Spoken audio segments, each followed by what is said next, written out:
The Galactic Empire had ruled the stars for over 1,000 years, crushing any civilization that dared to resist. Their fleets spanned entire solar systems, their technology centuries beyond anything primitive species could dream of.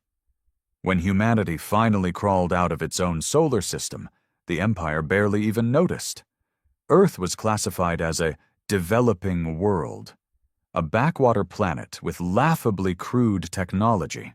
The Council of Admirals didn't even bother deploying their main fleets. A handful of automated defense platforms and a token garrison of low-ranking officers were deemed more than enough to keep the humans in line. And for a time, Earth played along. Humanity obeyed the trade restrictions, paid its tributes, and accepted its place in the galactic order. But deep in the shadows, away from prying eyes, Earth's best minds were building something different, something the Empire had never seen before.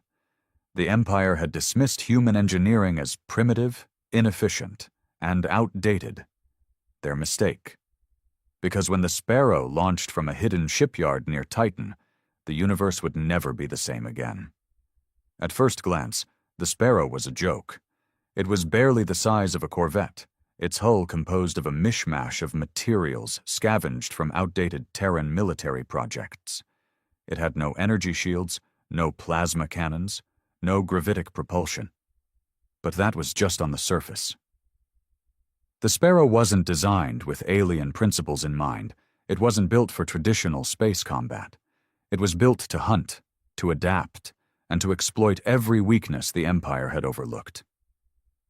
While the Empire's warships relied on centralized AI control, the Sparrow operated on human instinct, unpredictability, and gut decisions no algorithm could predict. Its weapon systems didn't rely on energy-based technology, but on solid-state railguns, archaic by galactic standards, but brutally effective against shielded hulls. While the Empire's ships prioritized elegant, long-range engagements, the Sparrow was built for close-quarters brutality. And most importantly, it had something no Imperial ship could ever dream of matching.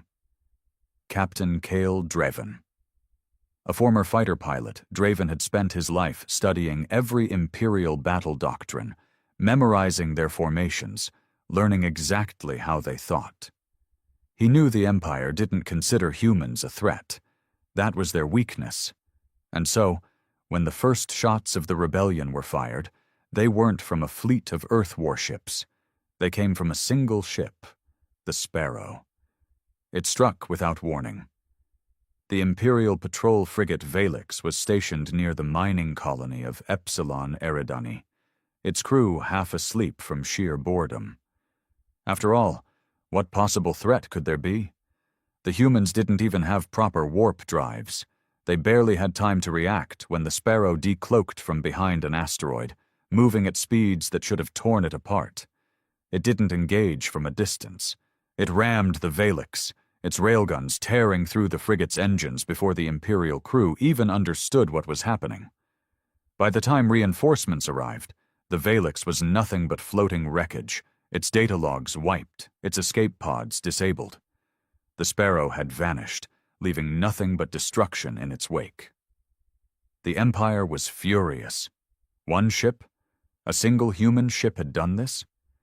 They laughed at first, dismissing it as an anomaly, a statistical fluke. They sent a squadron to track the Sparrow down, expecting a quick execution. They never returned. One ship had become a ghost, a phantom that struck and disappeared before the Empire could react. No matter how many warships they sent, the Sparrow was always one step ahead. It used tactics that defied logic, turning its own inertia into a weapon, attacking from angles Imperial targeting systems couldn't predict. It danced through enemy fire, its human pilot making split-second decisions no AI could process. Then the messages started. Intercepted transmissions from human resistance cells, whispers of Earth's secret war projects, reports of new prototype ships, built with knowledge gleaned from stolen Imperial databases. The Empire was no longer laughing. because the Sparrow was just the beginning. The Empire reacted the only way it knew how, with overwhelming force. They deployed the 7th Armada, a fleet of warships that had previously crushed an uprising on the industrial world of Kelleros V within a single day. Hundreds of ships, battle-hardened crews, and the full might of Imperial technology were mobilized for one purpose: to hunt down and destroy the Sparrow. But Captain Kyle Draven had never planned to fight alone. The attack on the Valix had been a message, not just to the Empire, but to every human colony under its boot. The moment the Sparrow struck, encrypted signals were sent across the Terran systems. Resistance cells, former military officers, engineers, and smugglers, all of them had been waiting for the call. By the time the Empire's 7th Armada arrived in the Sol system, the battlefield had changed. They expected a ragtag rebellion. What they found was a nightmare. Earth's scientists had spent years studying every piece of Imperial technology they could get their hands on. The Empire thought its systems were too complex for a primitive species to reverse engineer. That was their second mistake. The first was underestimating human desperation. When the Armada reached the outer edges of the solar system, their sensors detected something strange: scattered debris fields, remnants of ships that appeared to be torn apart. At first, they assumed the Sparrow had been destroyed. Then the wreckage started moving. The Empire had always relied on centralized AI coordination. If a fleet lost communication with its command node, it became sluggish, slow to react. Draven knew this, and so Earth's engineers had weaponized it. The wreckage drifting in space wasn't debris. It was bait. As soon as the first Imperial scout ships approached, hidden thrusters activated. The wrecks moved with terrifying speed, slamming into enemy hulls, detonating in a storm of electromagnetic pulses and kinetic shockwaves. Their AI-controlled ships reeled as their systems scrambled to adapt.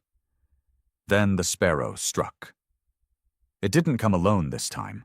5 more prototype ships had joined it, each different, each unique. Earth's technology wasn't standardized like the Empire's. Every vessel was a Frankenstein's monster of stolen parts, unconventional weapons, and unpredictable tactics. One ship was a railgun platform, launching hyper-velocity slugs that tore straight through Imperial shielding. Another was built for stealth, slipping between sensor blind spots before unleashing a swarm of guided torpedoes. One had no energy-based weapons at all, only gravity bombs that distorted space itself, warping enemy fire into useless spirals. And the Sparrow? It led the charge, weaving between ships, too fast, too erratic for the Empire's automated targeting systems to lock onto. Draven was everywhere and nowhere, firing bursts of solid metal rounds that shattered command bridges, puncturing fuel lines, and leaving chaos in his wake. The 7th Armada never stood a chance. For the first time in 1,000 years, an Imperial fleet was forced into full retreat. Earth had drawn blood, but the war had only just begun. The humiliation of the 7th Armada's defeat sent shockwaves through the Galactic Empire. The news was suppressed within their core worlds, but in the outer territories, where whispers traveled faster than Imperial sensors, rumors spread like wildfire. A backwater species had faced the mighty Empire in open combat, and won. The Emperor's Council convened in an emergency session. The loss of a single fleet was a minor inconvenience to an empire that ruled thousands of star systems. But the implications were far worse. Humanity had proven that the Empire was not invincible. Worse still, it had exposed their greatest weakness, arrogance, and now rebellion was spreading. On industrial slave worlds, workers refused to kneel. In the Empire's outermost sectors, governors received coded messages from human resistance leaders, offering them something the Empire never had: a choice. Not all species under the Empire's rule were conquered through war. Many were simply absorbed, their governments bribed or coerced into compliance. These species had grown resentful, watching as their people were taxed into poverty while imperial nobles bathed in luxury. Now, for the first time in centuries, they had an alternative. The humans weren't just fighting back. They were offering an alliance. The Empire's admirals dismissed the idea as foolish. No species would be reckless enough to side with the Terrans. After all, the Empire still held the advantage in sheer numbers and technology. They were wrong. The first defection came from an unlikely place: the Zeleri, a species known for their strict neutrality. Their government publicly condemned the Terran rebellion, but secretly funneled supplies to human-aligned factions. Then came the Veric, a warrior race that had long chafed under imperial rule. Their people admired strength, and humanity's audacity had earned them respect. Small skirmishes between Veric mercenaries and imperial patrols suddenly turned into outright sabotage. And then, the unthinkable happened. A high-ranking imperial admiral defected. Admiral Siriv Torin, a respected tactician and war hero, had served the Empire for over 300 years. But unlike the rest of the Imperial command, he recognized the storm forming on the horizon. The Empire's slow-moving monolithic war machine wasn't built to fight an insurgency. And humanity wasn't just any insurgency. They had proven they could outthink, outmaneuver, and outfight the best the Empire had to offer. Torin had studied the Sparrow's battle data. The tactics it employed shouldn't have worked. The Empire's own models had predicted an easy victory. Yet the humans had turned every disadvantage into a weapon. So Torin made a choice. He took his fleet, one of the few that hadn't yet been sent against Earth, and vanished into uncharted space. Days later, a transmission reached Terran High Command. It was Torin, and he had an offer. If you want to bring down the Empire, you'll need more than just ships. You'll need strategy. You'll need resources. You'll need someone who understands how the Empire thinks. I can give you all of that.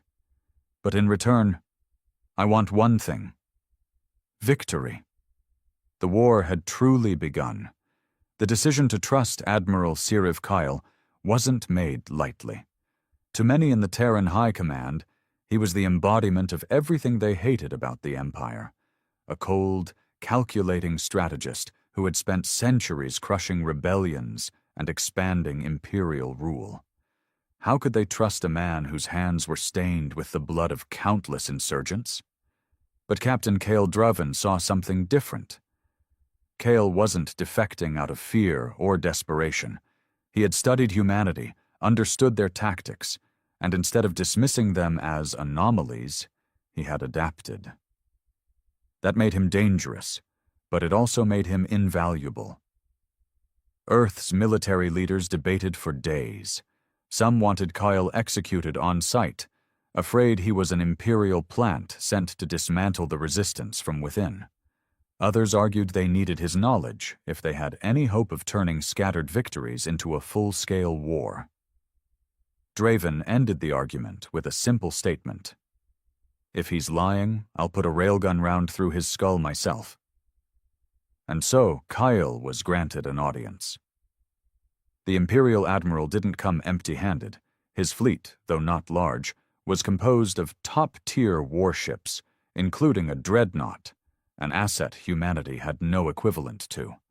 But more importantly, he brought intelligence, blueprints of Imperial ship layouts, supply chain vulnerabilities, encrypted backdoors into fleet command networks, weaknesses in the Empire's FTL navigation system.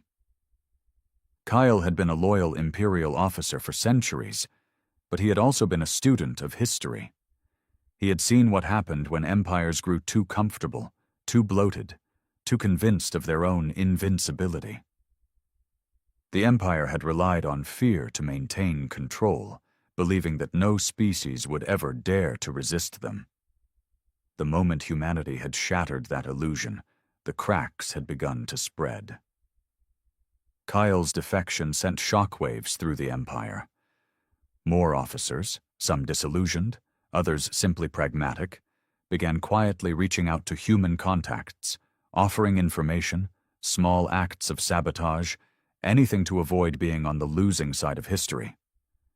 The war was no longer just an insurgency, it was an uprising, and the first true battle was about to begin.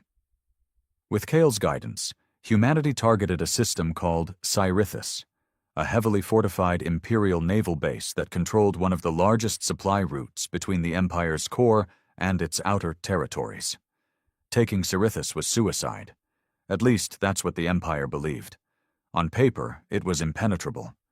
Dozens of warships guarded the system, including 3 full battle cruisers.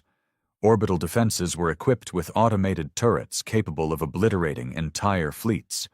And at its heart lay the Empire's greatest advantage, the Nexus. The Nexus was an FTL relay station, allowing Imperial fleets to deploy reinforcements instantly. Any attack on Cyrithus would be overwhelmed in minutes, which is why Draven didn't attack it. Instead, he broke it. The Sparrow led the infiltration team. They didn't come in with guns blazing. They came in disguised as Imperial scavengers, using stolen identification codes provided by Kyle. The Empire's overconfidence worked in their favor. No one expected a direct assault, so no one suspected the Sparrow slipping through the defensive perimeter. Their target wasn't the Imperial fleet. It wasn't even the defense systems. It was the Nexus itself. The Empire had always assumed that superior technology was enough to make them untouchable. But Earth's engineers had spent years analyzing stolen Imperial tech, and they had discovered something horrifying. The Nexus relays operated on an artificial singularity, a controlled black hole used to bend space-time for near-instant travel. And black holes, no matter how controlled, could be destabilized. Draven and his team infiltrated the Nexus station, planting a chain of precision charges at key structural points. They had only minutes before security caught on. Alarms blared. Imperial soldiers poured into the corridors, firing plasma rifles as the Terrans fought their way out. By the time the Sparrow launched from the station, the charges had already detonated. The singularity inside the Nexus collapsed. For a fraction of a second, space itself screamed. A gravitational shockwave rippled through the system. Imperial warships caught in its range were pulled into chaos. Some were crushed outright, others were flung out of position, colliding into each other as their engines struggled to compensate. The Nexus was gone. And with it, Cyrithus' ability to call for reinforcements. That was when the real attack began. The stolen Imperial fleet, led by Kyle, dropped out of FTL on the system's fringes, launching a coordinated assault against the disoriented enemy ships. Earth's prototype warships, still vastly outnumbered, engaged in brutal hit-and-run tactics. Imperial commanders, accustomed to fighting predictable battles, struggled to adapt to the chaos. Their ships relied on formation-based strategies, centralized coordination, both of which had been shattered by the Nexus destruction. Draven took full advantage. The Sparrow weaved through the battlefield, dodging between larger capital ships, slipping under weapons arcs, delivering pinpoint railgun strikes that crippled engines, ruptured fuel lines, and left the mighty Imperial ships vulnerable to follow-up attacks. Kyle's fleet pressed the advantage, using Imperial tactics against the Empire. His captains knew exactly how their former allies would react, because they had once been part of the same machine. Within hours, the battle was over. Cyrithus, once an impenetrable stronghold, was in human hands. The Empire's supply chain was broken, and across the galaxy, a single, undeniable truth spread like wildfire. The Terrans were winning, but Draven knew better than to celebrate. The Empire had been humiliated, yes, but an enemy like this didn't crumble overnight. No, they would retaliate. And when they did, it wouldn't just be with fleets, it would be with everything they had. The war was far from over. It was just getting started. The Empire did not waste time licking its wounds. News of the Cerithus disaster spread fast, despite their attempts to suppress it. Every governor, every high-ranking officer, every noble who had ever profited from the Empire's dominance was now whispering the same question. How had the mighty Galactic Empire lost to humans? The answer didn't matter. What mattered was revenge. In the heart of the Imperial capital, a new force was assembled. Not just a fleet, an extermination force. The Empire had dealt with rebellions before, but those had always been internal. This was different. Humanity wasn't simply resisting. They were rewriting the rules of war, forcing the Empire to fight on terms it had never prepared for. And so, the Emperor's Council made a decision. The war would no longer be fought with half measures. The time for underestimating humanity was over. They activated the Purge Protocols. The 3rd and 5th Imperial Armadas, hundreds of warships, carriers, and dreadnoughts, were pulled from their patrol duties and consolidated into a single force. At its head was Grand Admiral Tovarik, a man who had no patience for failed strategies. Where previous commanders had sought to defeat the Terrans, Tovarik had been given a different order. Erase them. No more occupations. No more containment. No more political maneuvering. Earth and every colony that had declared loyalty to the rebellion were to be turned into nothing but ash. The first target was Titan. One of Saturn's moons, Titan had become a crucial staging ground for Terran operations. A shipyard, a supply depot, a symbol of humanity's growing defiance. It was the logical place for the Empire to strike first, and strike they did. Without warning, an Imperial dreadnought dropped out of FTL above Titan, accompanied by an entire battle group. Before ground defenses could react, kinetic rods the size of skyscrapers were launched from orbit. The sky turned into fire. Titan's shipyards, where the next generation of human warships was being built, were wiped out in an instant. Thousands of engineers, pilots, and technicians never had a chance to escape. By the time the first alarms rang across the solar system, Titan was already lost. The message was clear. The Empire was done playing. This was genocide. Draven watched the footage from Titan in silence.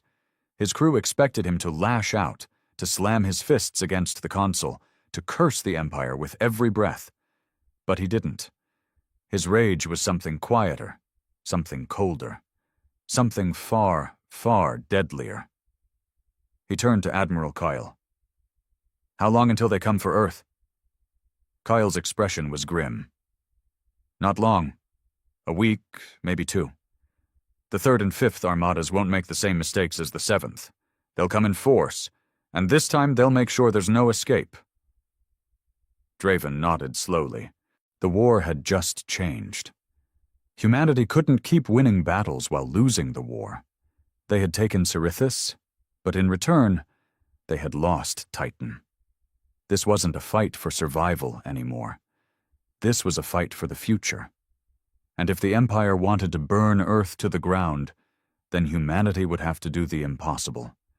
They would have to strike at the heart of the Empire itself.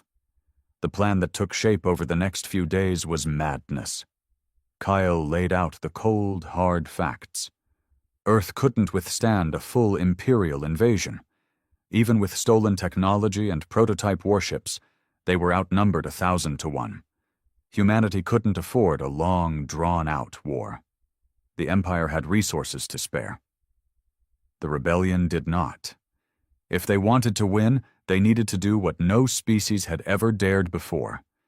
They needed to strike the Imperial capital. Not just attack it, not just send a message. They needed to cripple the Empire in one decisive blow. Draven leaned over the holotable, studying the map of the Imperial homeworld, Veloria Prime. It was the core of the Empire, protected by the largest fleet in the galaxy, surrounded by fortified moons, planetary shields, and orbital defense stations that had never been breached. Attacking it was impossible. But then again, so was everything else humanity had done so far. Draven smiled. Let's break the unbreakable. While the Sparrow led a decoy fleet into deep space, drawing the Empire's forces away, an infiltration team would slip past the capital's defenses. Their target? The Imperial throne itself. The rebellion didn't just need to hurt the Empire.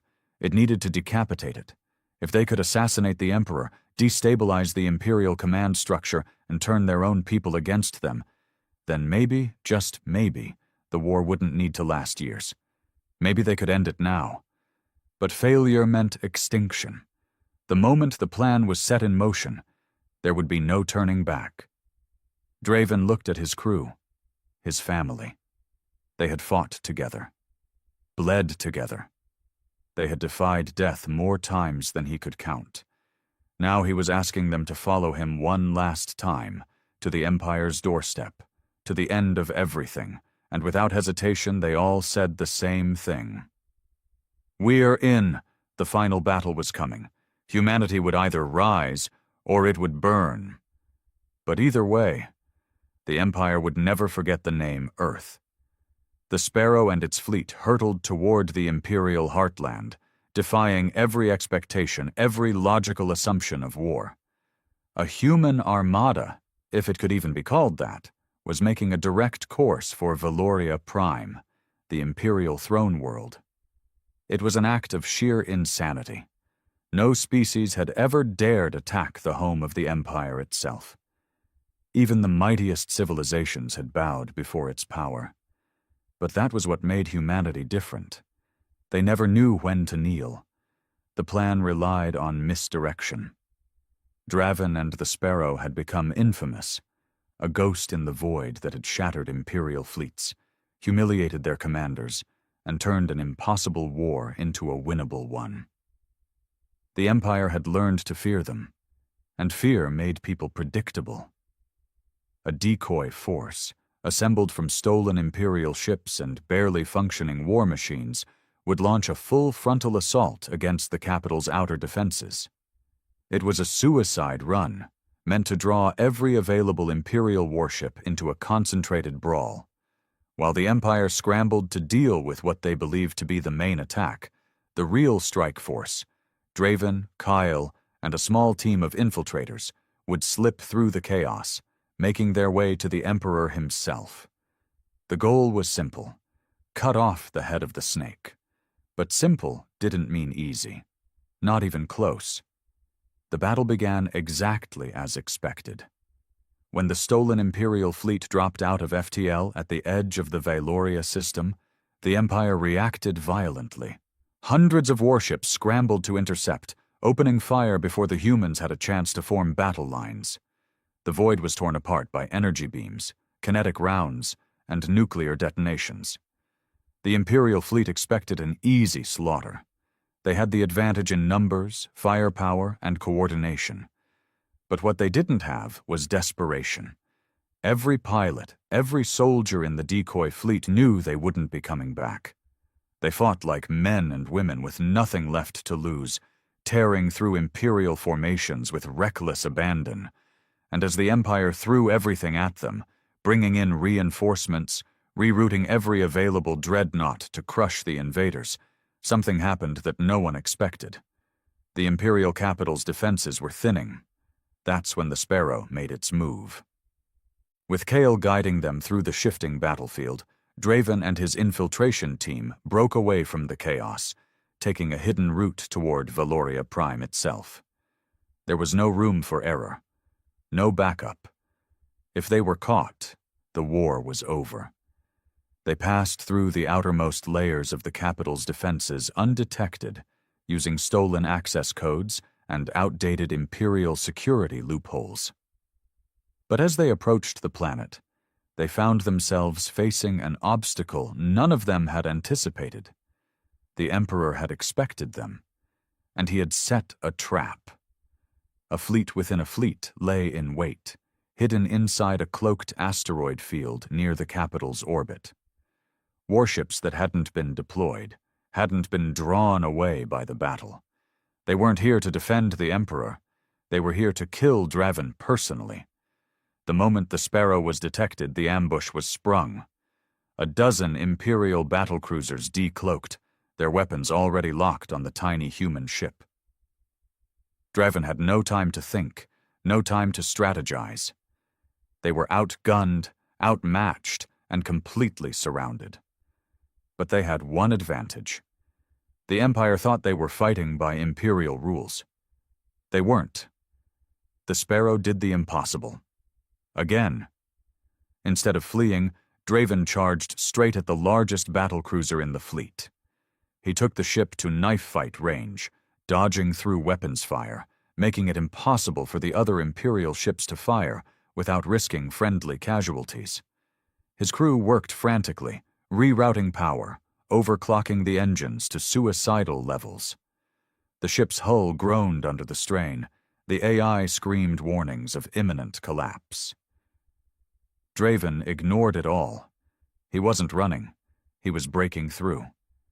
The Sparrow twisted through enemy formations, launching EMP torpedoes at precise weak points, blinding sensors, disrupting targeting systems. The battlecruisers struggled to react, their gunners trying and failing to anticipate a ship that didn't fly like anything they'd ever faced. In the chaos, Coil executed the final part of the plan.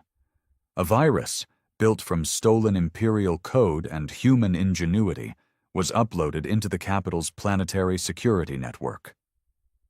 For exactly 45 seconds, the defense grid around the Imperial Palace shut down. And that was all the time Draven needed. The Sparrow punched through the blockade, racing toward the capital below. The final mission had begun. The Imperial Palace was the most heavily guarded structure in the galaxy. It wasn't just a fortress. It was the seat of power for an empire that had ruled unchallenged for millennia. Draven and his team had 1 hour before the security grid rebooted. 1 hour to get inside. 1 hour to kill the Emperor. 1 hour to end the war. Failure meant the end of humanity. And as Draven stepped off the Sparrow, his rifle locked and loaded, he knew one thing for certain. No matter what happened next, the Empire would never be the same again. The palace was a city unto itself, towers of black stone and gleaming metal rising above the surface of Valoria Prime, guarded by thousands of elite Imperial soldiers, automated defense drones, and the deadliest warriors the Empire had ever bred. But for 45 seconds, all of it was blind. Draven and his team moved like ghosts, slipping through the outer defenses before alarms could reawaken. They had planned for this moment for months, studied every layout, memorized every patrol route. They had exactly one path to follow, through the Undercroft, an ancient tunnel system beneath the palace, once used by Imperial assassins to eliminate rivals. Now, it would serve the same purpose. Kyle led them through the shadows, his knowledge of Imperial security proving invaluable. "The throne chamber is at the top of the main spire," he whispered over comms. "We take the lift to the inner sanctum, bypass the honor guard, and neutralize the Emperor before he can call reinforcements."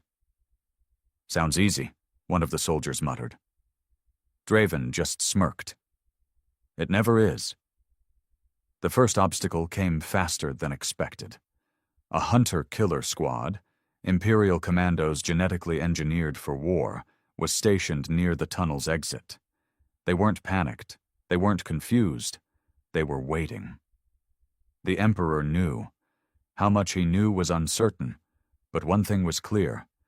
The element of surprise was already slipping away. Draven didn't hesitate.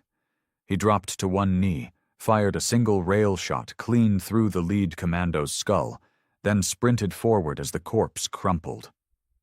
The rest of the team opened fire, suppressing the remaining guards as Draven closed the distance.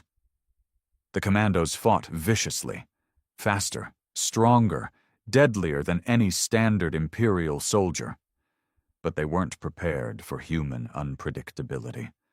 One of them lunged at Draven, a plasma blade crackling to life. Draven sidestepped, grabbed the commando's wrist, and used the enemy's own momentum to drive the blade straight into his chest. The fight was over in seconds.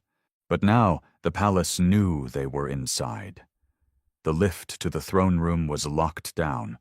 The only way up was through the Honor Guard, an elite division of warriors who had sworn their lives to the Emperor. Clad in power armor, armed with weapons capable of tearing through tanks, they were an immovable wall. They were also completely unprepared for Terran tactics. Kyle had warned them. Imperial guards fought with honor, with structure, with discipline. They expected challenges, duels, a methodical engagement. They didn't expect humans to fight dirty. Draven and his team threw grenades before stepping into the room. Smoke, flashbangs, sonic disruptors, anything to disorient the guards. Then they charged. Close combat in the Imperial Palace was supposed to be a death sentence, but Draven wasn't here to win clean. He was here to end the war. Railgun rounds punched through visors, explosives shattered armor plating, and before the guards could fully regroup, Kale's virus hijacked the lift controls. The doors slammed open. Draven and his team rushed inside. They were rising, straight to the throne room. The moment the doors opened, Draven saw him. The Emperor. He sat upon a throne of obsidian, clad in regal robes woven with shimmering golden filaments. His face was ancient, yet untouched by time, preserved by technology beyond human understanding. And he was smiling. "You've come so far," the Emperor said softly, "but you never had a chance." Then the throne room exploded with motion. From the shadows, Imperial war priests stepped forward, ancient warriors, each trained for centuries, wielding weapons forged in black holes, moving with impossible speed. Draven had no time to think. The final battle had begun. The throne room erupted into chaos. The Imperial war priests moved like phantoms, their bodies enhanced beyond normal limits, their weapons flickering with energy that could cut through armor like paper. Draven barely had time to dodge as a plasma-forged glaive slashed where his head had been seconds ago. The air crackled with the heat of it, the sheer force enough to leave scorched lines across the obsidian floor. The Emperor watched from his throne, his golden eyes filled with amusement. "You humans fight with such desperation," he mused, "like animals backed into a corner. Admirable, in a way, but ultimately—" Draven fired a railgun round straight at his skull. The Emperor didn't move. The round stopped mid-air, hovering inches from his forehead before crumpling into nothing. Draven felt the hairs on his arms rise. He had seen Imperial shielding before, but not like that. The Emperor wasn't just protected by technology. He was something else entirely, and that was when Draven knew. Killing this man wouldn't be as simple as pulling a trigger. The war priests attacked in perfect synchronization. One of them closed the distance with Kyle, a void staff spinning in his hands. The Admiral barely blocked the first strike, stumbling backward as the force of it sent him crashing into a marble pillar. Another war priest vanished from sight, only to reappear behind Draven. His instincts screamed. He dropped low, barely dodging the monomolecular dagger that sliced through the air where his spine had been. The battle became a blur of motion. Humans fighting like cornered wolves. The war priests like wraiths of death. Draven didn't fight fair. He grabbed a smoke grenade from his belt, slammed it against the ground, and disappeared into the thick black cloud. The war priests hesitated for a fraction of a second. And that was all he needed. Draven emerged from the smoke, his knife flashing. He drove it into the nearest war priest's exposed neck joint, twisting deep. The warrior let out a choked gasp, his enhanced body shuddering, but Draven didn't stop.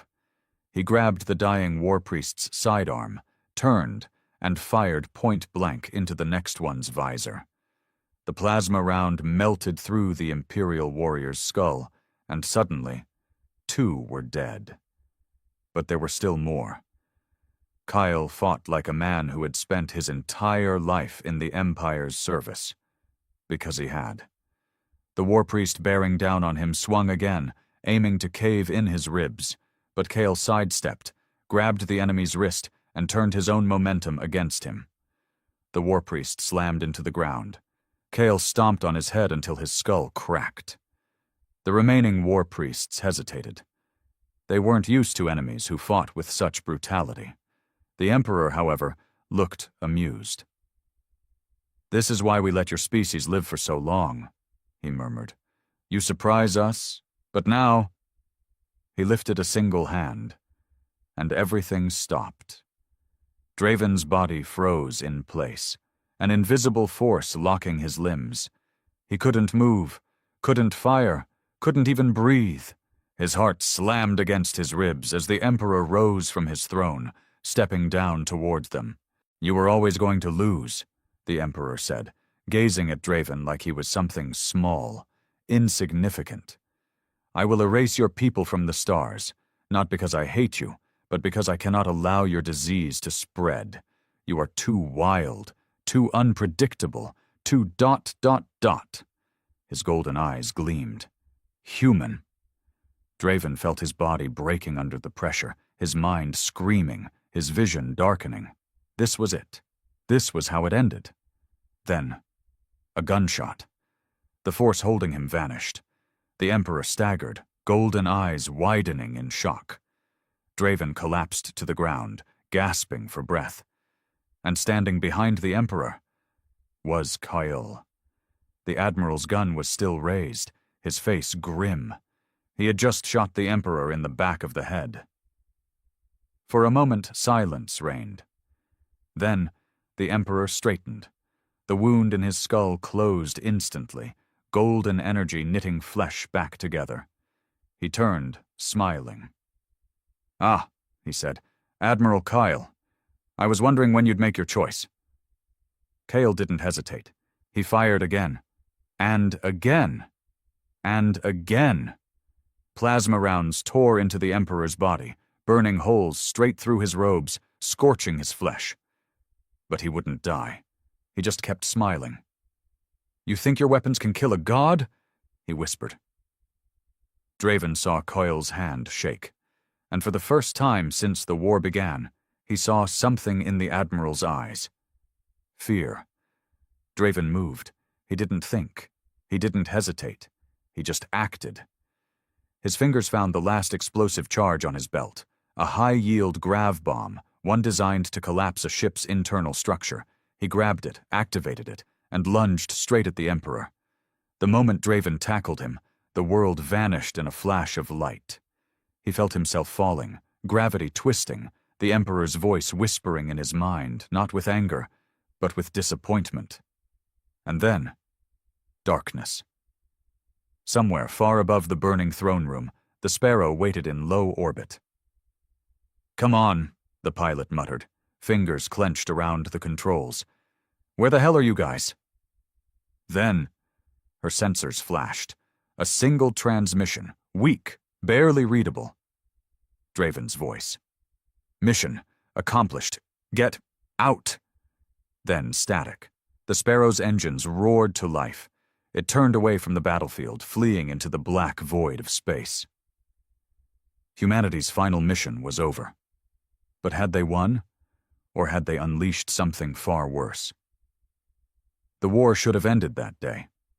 When Draven detonated the grav bomb in the throne room, the explosion should have collapsed everything: the palace, the Emperor, and any hope of Imperial retaliation. But nothing was ever that simple. The Sparrow barely escaped Vyloria Prime. Imperial forces scrambled to respond, but without clear leadership, the counterattack was slow, disorganized. The Emperor's personal fleet, once the backbone of the Empire, was in chaos. Kyle took command of what remained of the human fleet, ordering a full retreat back to Seoul. They had accomplished the impossible. They had struck at the very heart of the Empire. But victory still felt hollow, because Kael Draven was gone. Days passed, then weeks.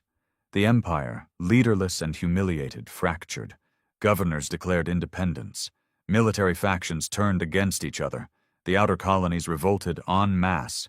The empire that had once stretched across the stars was now devouring itself, a beast tearing itself apart from within. Humanity had won. But at what cost? Kyle stood in Earth's newly built war room, overlooking a holographic projection of the galaxy. The imperial borders were dissolving. Rebellions burned like wildfire. New alliances were forming. But one thing still haunted him. Draven's body had never been found. No wreckage, no trace, just vanished. Some believed he had been vaporized in the explosion. Others thought he had been pulled into the collapsing grav field. A few whispered something else, that he wasn't dead at all, that the Emperor had taken him somewhere else. Kyle didn't believe in ghosts, but something about the way the Empire's forces hesitated, how certain high-ranking officers refused to surrender, as if waiting for a command that never came. It unsettled him, because deep down, in the coldest part of his mind, he feared one terrible possibility, that the Emperor wasn't dead either, and that if he ever returned, humanity's war wouldn't be over at all. Far beyond known space, in the void between galaxies, something stirred. A figure stood on a broken throne, golden eyes glowing in the dark, smiling, waiting. And Kael Draven, his body changed, his mind not entirely his own, knelt before him. The war wasn't over. It was only sleeping. For now. The sky split apart in a blinding white light, followed by an eerie silence that settled over Earth like a death shroud. It was the first sign that the invasion had begun. They arrived in colossal warships that hovered over the world's greatest cities, New York, London, Beijing, and Moscow, casting monstrous shadows over humanity. The aliens called themselves the Zel-Thar. Tall insectoid creatures with razor-sharp exoskeletons and glowing red eyes, they did not come in peace. Their message was clear: surrender or be annihilated. Governments scrambled to respond. Some chose diplomacy, hoping to negotiate. Others launched nuclear missiles that never reached their targets, obliterated midair by Zel-Thar defenses as if they were nothing more than insects crashing against a windshield. In less than 24 hours, half the world's military forces were crushed. The Zel-Thar took control of Earth's airwaves, broadcasting a single statement in every language: "You are weak. This planet belongs to the Zel-Thar Empire now." At first, humans were afraid. They cowered in their homes, hoping their new overlords would allow them to survive as slaves.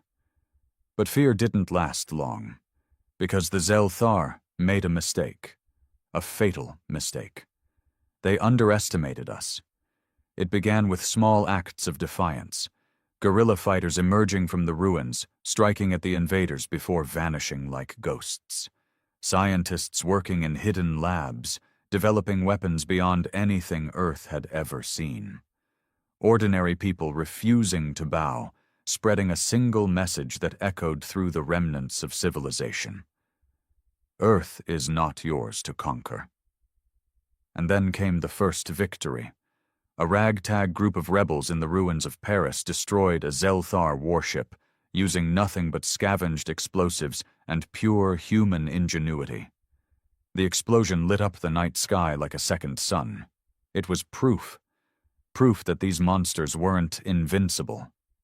The resistance grew. Across every continent, humans fought back with a fury the Zel-Thar couldn't comprehend. The aliens had conquered thousands of worlds before, reducing entire species to ash. But never had they encountered something like us, something that refused to break, that only grew stronger the more it was pushed down. The Zel-Thar controlled our skies, but we controlled the ground. Every city became a battleground, every ruined street a death trap. The Zelthar were stronger, faster, and technologically superior. But they were missing one thing. They didn't have human willpower. We adapted. We learned. We turned their own weapons against them, and one by one, their warships began to fall. The Zelthar broadcast another message, their tone no longer arrogant, but uncertain. Your resistance is futile. Surrender now, and we will show mercy. Humanity responded with an explosion that shattered their capital ship over Washington, D.C. Mercy? We didn't need their mercy. We only needed one thing, to remind them of the only rule aliens should never break. Earth is not yours to conquer. The Zelthar quickly realized that Earth wasn't like the countless planets they had conquered before. Other species had fallen within days, their rulers surrendering, their populations subdued. But humans were different. Their warlords did not control them. Their governments did not speak for all. And their will to fight did not diminish even when faced with overwhelming destruction. The first major battle after the Paris strike happened in Tokyo. The Zelthar had built a command outpost in the ruins of Shinjuku, believing they had complete dominance over the region. They were wrong. The resistance, a mixture of former military, hackers, engineers, and civilians with nothing left to lose, struck just before dawn. They had salvaged Zelthar weapons from fallen invaders, reverse engineering them to be even deadlier in human hands. The battle was chaos. Zelthar foot soldiers, towering creatures with bladed limbs, stormed through the streets. Plasma fire burned through buildings, melting steel as humans weaved through the wreckage, dodging death with sheer desperation. A young woman, Ayaka Sato, led the charge. Before the invasion, she had been a software developer. Now she was a soldier, holding an alien rifle that burned red hot as she fired into the invaders. "Push forward!" she shouted, dodging a Zelthar's clawed strike and shoving an explosive device onto its exoskeleton. The creature shrieked as it detonated, black blood spraying across the pavement. Nearby, an ex-Marine named Davis launched a rocket straight into an enemy transport, sending the metal carcass crashing onto the battlefield. He laughed, sweat and soot covering his face. "We're making these bugs regret coming here," he roared. And they were. The Zelthar had expected submission. Instead, they found defiance. When dawn broke over Tokyo, the humans stood victorious. The Zelthar outpost was reduced to rubble. The invaders were dead or retreating, and the message spread across the world. Humanity was winning. But the war was far from over. High above the planet, aboard the Zelthar mothership, Supreme Commander Zalvok watched the battle reports with growing unease. He had never seen a species fight like this. They were unpredictable, reckless, and suicidal in their tactics. "These creatures do not fight for survival," he murmured, mandibles clicking in thought. "They fight for vengeance." His second-in-command shifted uneasily. "They do not fear death." Zalvok's red eyes gleamed. "Then we will make them fear something worse." The next phase of their invasion was about to begin, and they would show no mercy. The Zelthar escalated their assault. The time for intimidation and occupation was over. They had underestimated humanity once, but it would not happen again. At precisely 0300 hours, the skies over Earth ignited. The Zelthar unleashed orbital bombardments on every major resistance stronghold. New York, Moscow, Berlin, Cairo, Johannesburg, fire and plasma rained from above, turning entire districts into molten craters. In London, a mother shielded her child as their apartment building crumbled in the heat of an energy blast. In Mexico City, soldiers tried to hold their defensive lines, only to watch their barricades dissolve into nothing. Tokyo, the site of humanity's first major victory, was bombed into near extinction. And yet, humanity endured. Beneath the ruins, in hidden bunkers and underground tunnels, the resistance regrouped. They weren't just fighting for survival anymore. They were fighting for revenge. In one such bunker beneath Washington, D.C., a group of resistance leaders gathered around a flickering holographic map. General Harris, a grizzled war veteran with a cybernetic arm salvaged from Zelthar tech, slammed his fist onto the table. "They think they can burn us out?" His voice was gravel. "They think we'll roll over like some conquered species? Hell no." A woman with dark, braided hair, Dr. Evelyn Carter, one of Earth's last surviving scientists, stepped forward. "We've been working on something," she said, pulling up schematics. "A countermeasure. A way to turn their technology against them." Everyone leaned in. On the screen was a device unlike anything they had seen before. Reverse-engineered Zelthar energy cores fused with human ingenuity. A weapon designed to shut down the entire Zelthar fleet. "But we need time," Dr. Carter continued, "and we need a way to get this onto their mothership." Silence fell. Infiltrating an alien warship hovering in orbit was suicide. Then a voice spoke from the shadows. "I'll do it." The room turned. Standing at the entrance was a man covered in dirt and battle scars, his left eye replaced with an artificial implant scavenged from a Zelthar corpse. Commander Jack Monroe. He had been presumed dead after the fall of Los Angeles. Now he was back, and his expression was stone cold. "I'll take the device to their ship," he said, "and I'll make sure it detonates." General Harris exhaled, rubbing his jaw. "That's a one-way trip, son," Jack smirked. "Yeah? So is dying in this bunker." A hush fell over the room. No one wanted to admit it, but they all knew.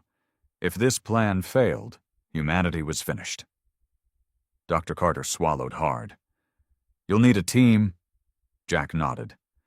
"Then let's find the craziest sons of bitches left on this planet." The mission was set. They were going to board a Zelthar warship, plant the weapon, and cripple their entire invasion force in one decisive strike. It was impossible. It was reckless. And that's why it would work. The plan was madness. Infiltrate a Zelthar warship. Plant a device that would shut down their fleet. Escape, if possible. Jack Monroe knew the odds. He didn't care. The Resistance handpicked 5 others to join him, each one an expert in their own way. Davis, the ex-Marine, a walking arsenal who had a personal grudge after losing his family in the first wave. Ayaka Sato, the hacker-turned-soldier who had already cracked Zelthar systems before.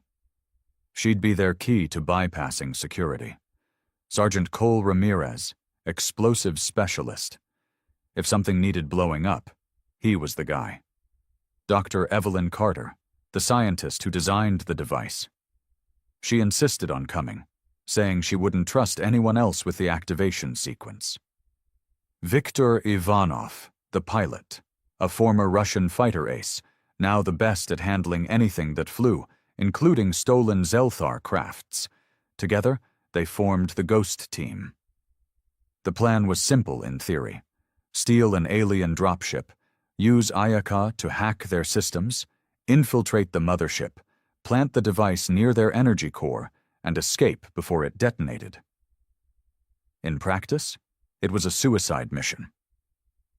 The stolen Zelthar dropship cut through the clouds, heading straight for the alien warship in low orbit.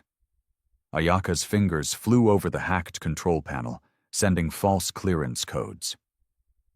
"This is insane," she muttered.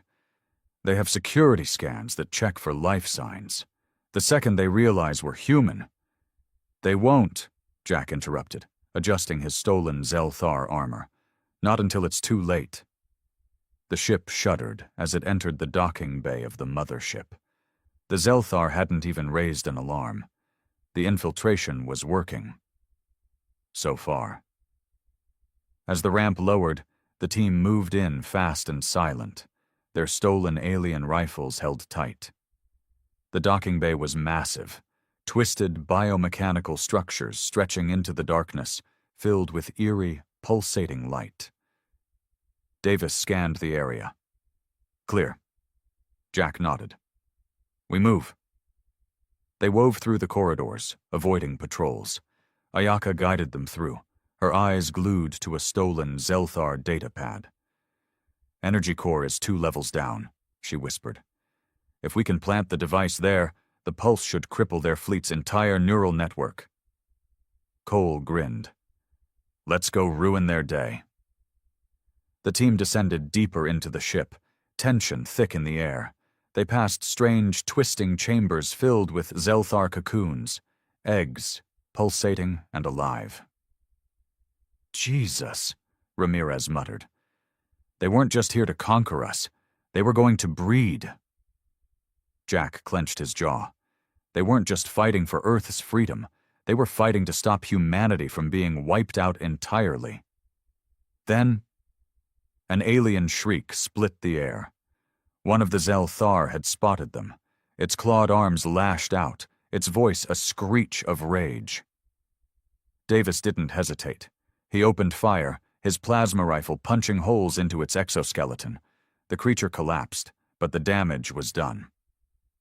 Alarms wailed through the ship. They know we're here! Ayaka shouted.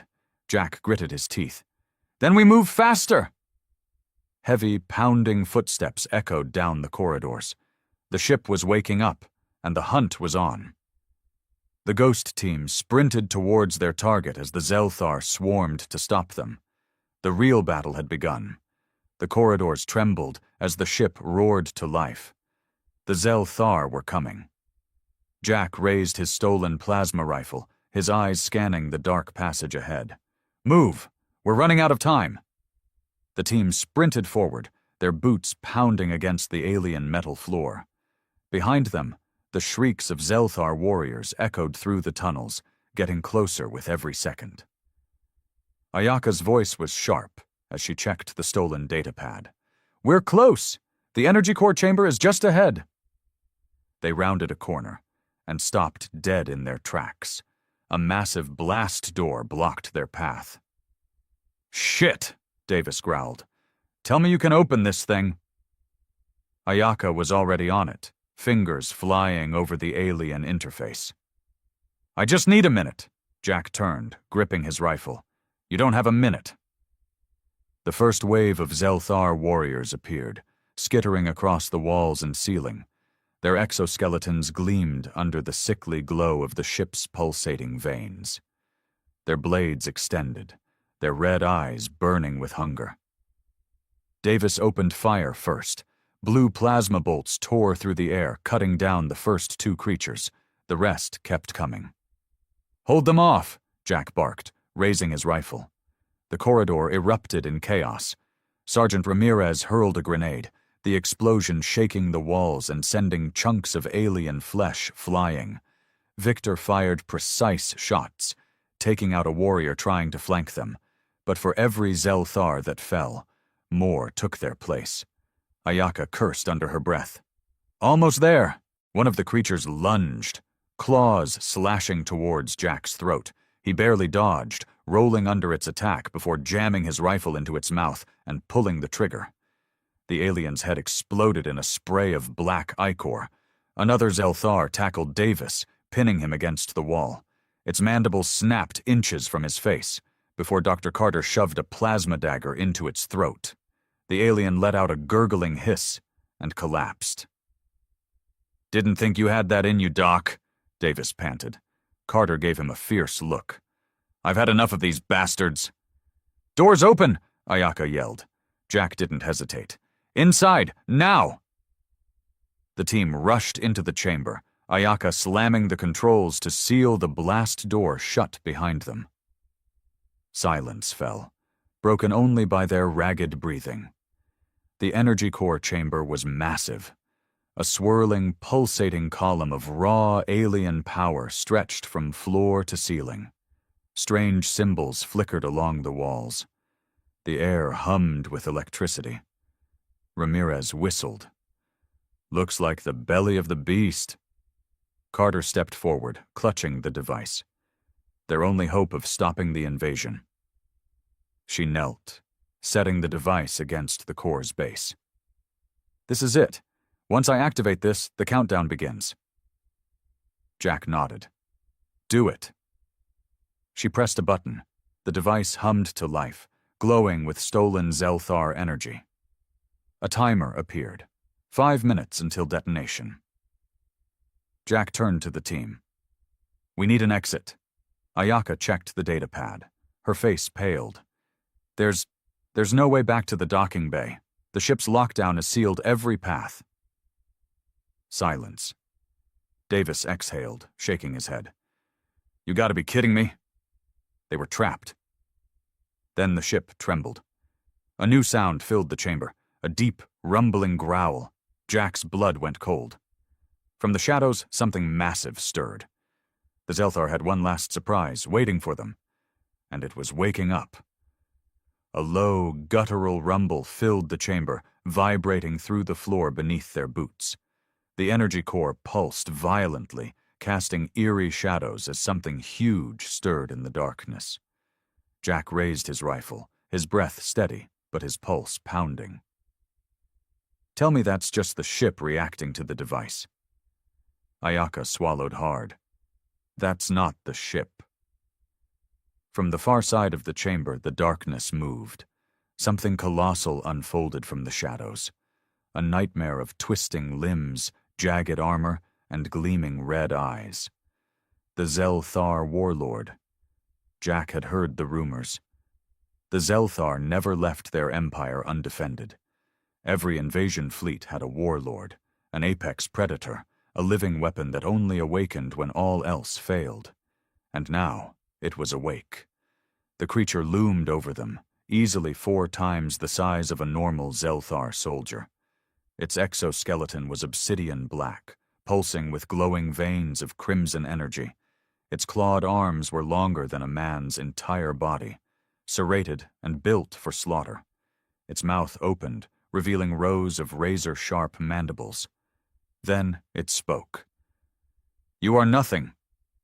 The voice was not human. A deep, chittering growl laced with contempt. Jack didn't waste time on fear. He fired first. The plasma bolt slammed into the warlord's chest and did nothing. The energy dissipated across its armored carapace like water on steel. "Shit," Davis muttered. "That's not good." The warlord moved, faster than anything that size had a right to. It lunged, its blade-like claws slashing through the air. Jack barely dodged, rolling aside as the claws tore through solid metal like paper. Ramirez fired a grenade launcher. The explosion engulfed the warlord's torso in fire and smoke. For a split second, it seemed like they had done some damage. Then the creature stepped through the flames, completely unharmed. Ayaka cursed. "You've got to be kidding me!" The warlord swung its arm. A shockwave of force blasted through the room, sending Jack and the others flying.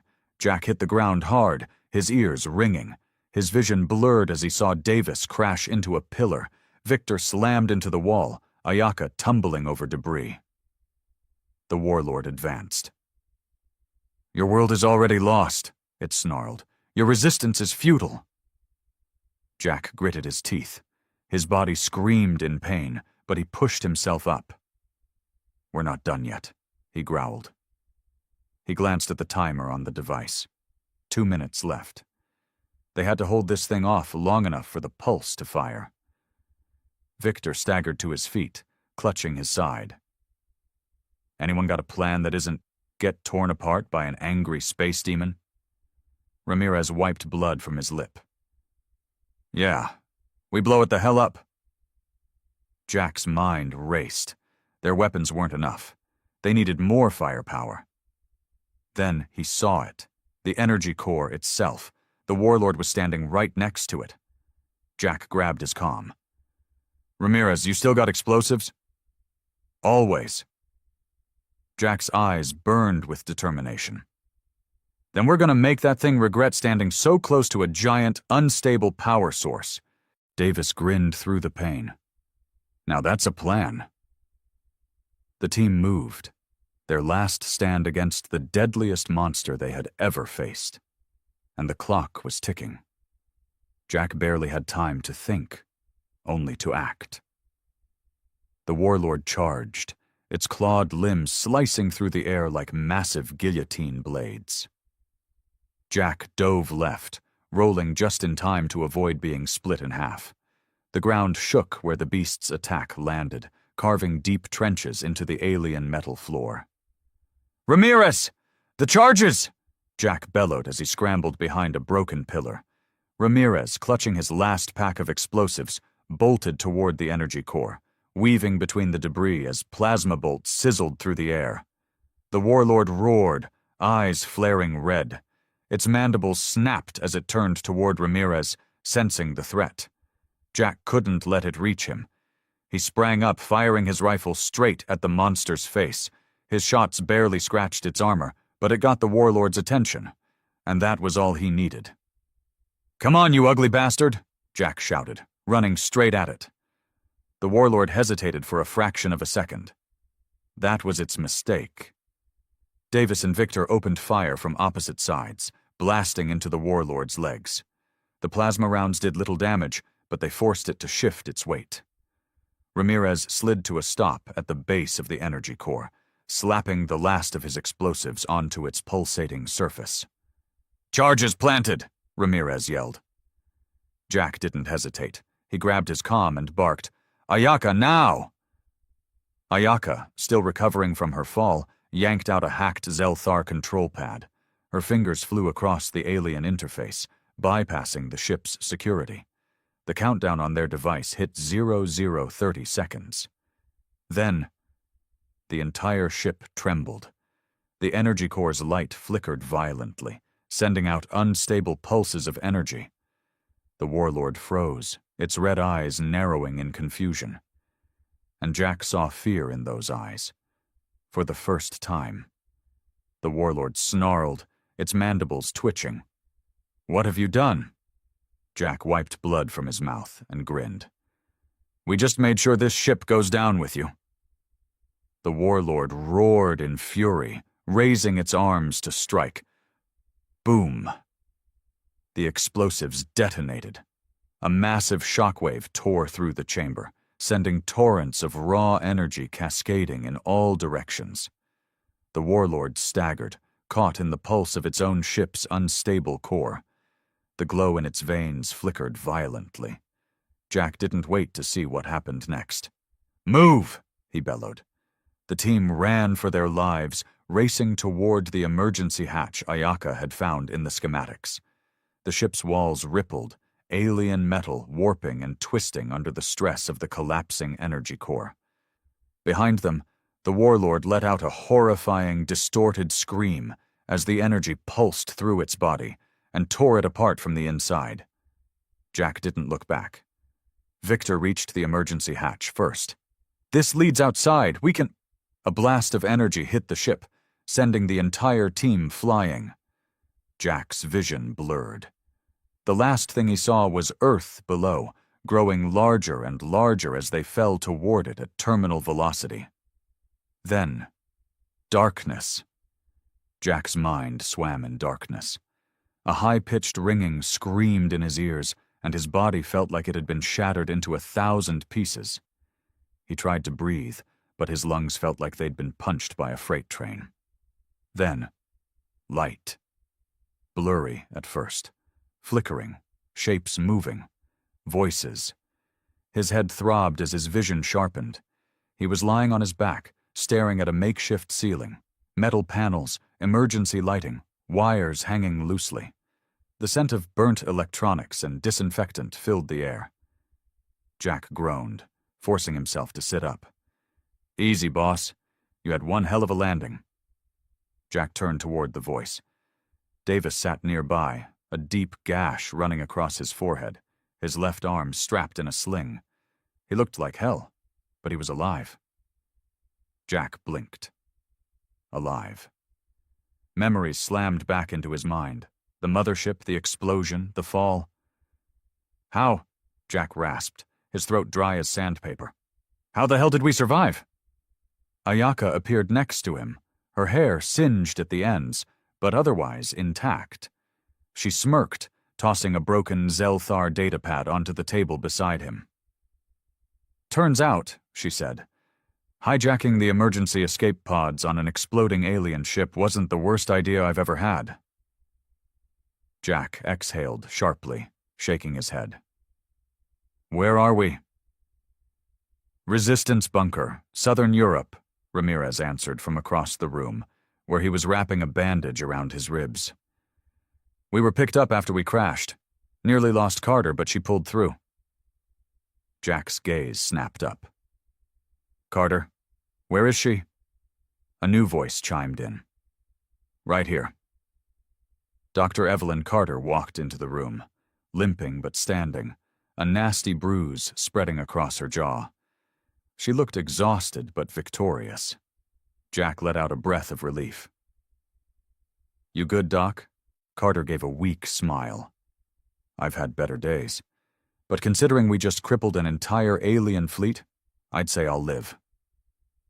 Jack's stomach twisted as he realized something. Wait, the fleet, did it work? Carter's smile widened. She turned to a nearby makeshift radio console and twisted the knob. A garbled voice crackled through the speakers.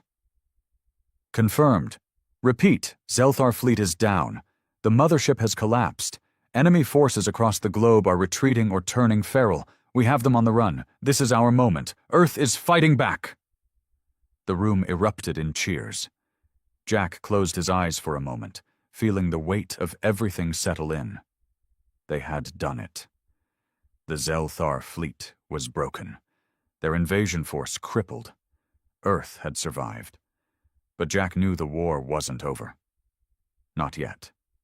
He pushed himself to his feet, wincing as his body protested. He ignored the pain, because there was still work to do. He turned to his team, what remained of them. Davis, Ayaka, Ramirez, Victor, Carter. They had done the impossible. But now, it was time to finish the job. Jack clenched his fist. Let's go kill the rest of these bastards. The war wasn't over. But humanity had proven one thing. Earth is not yours to conquer, and it never will be. Jack had barely caught his breath before the sirens blared. The bunker shook, sending dust cascading from the ceiling. Voices shouted orders. Something was happening. Ramirez grabbed his rifle. Tell me we didn't just survive all that for nothing. Ayaka rushed to the radio console, her fingers flying across the controls. The transmission was panicked. Multiple Zelthar strike teams inbound. They're not retreating, they're regrouping. We need reinforcements now, Jack cursed. They had crippled the fleet, but the Zelthar weren't just leaving Earth quietly. They were making a last stand. He turned to his team. Looks like we're not done yet. Davis grinned, rolling his shoulder despite the pain. You know, I was almost starting to miss the fight. Jack checked his weapon. Then let's go remind these bastards whose planet this is. Jack and his team deployed to the front lines, where the Zelthar were launching one final, desperate offensive. The ruins of Rome had become a battlefield. Ancient stone structures crumbling under the weight of war. Plasma bolts streaked across the sky, lighting up the darkened horizon. Zelthar warbeasts howled, tearing through makeshift human barricades. The resistance was outgunned, outnumbered, but not outmatched. Jack and his team dropped into the chaos. Davis took point, unleashing devastating plasma fire, cutting through alien warriors. Ramirez set up remote explosives, turning the streets into a death trap. Ayaka hacked into a fallen Zelthar battle mech, overriding its controls, turning the enemy's own weapon against them. The giant mechanical war machine stood, its cannons swiveling toward the Zelthar ranks. "Say hello to our new toy," Ayaka shouted as she unleashed hellfire. The tide shifted. But then, the ground shook. A massive Zelthar warlord descended from the sky, standing atop a towering, four-legged beast covered in shimmering energy armor. Jack's heart dropped. They weren't just facing remnants. This was their last warlord, and it had come to finish what its kind started. The warlord towered over the battlefield, its obsidian exoskeleton gleaming under the crimson sky. The beast it rode, a monstrous four-legged siege breaker, let out an ear-piercing roar, shaking the very ground beneath them.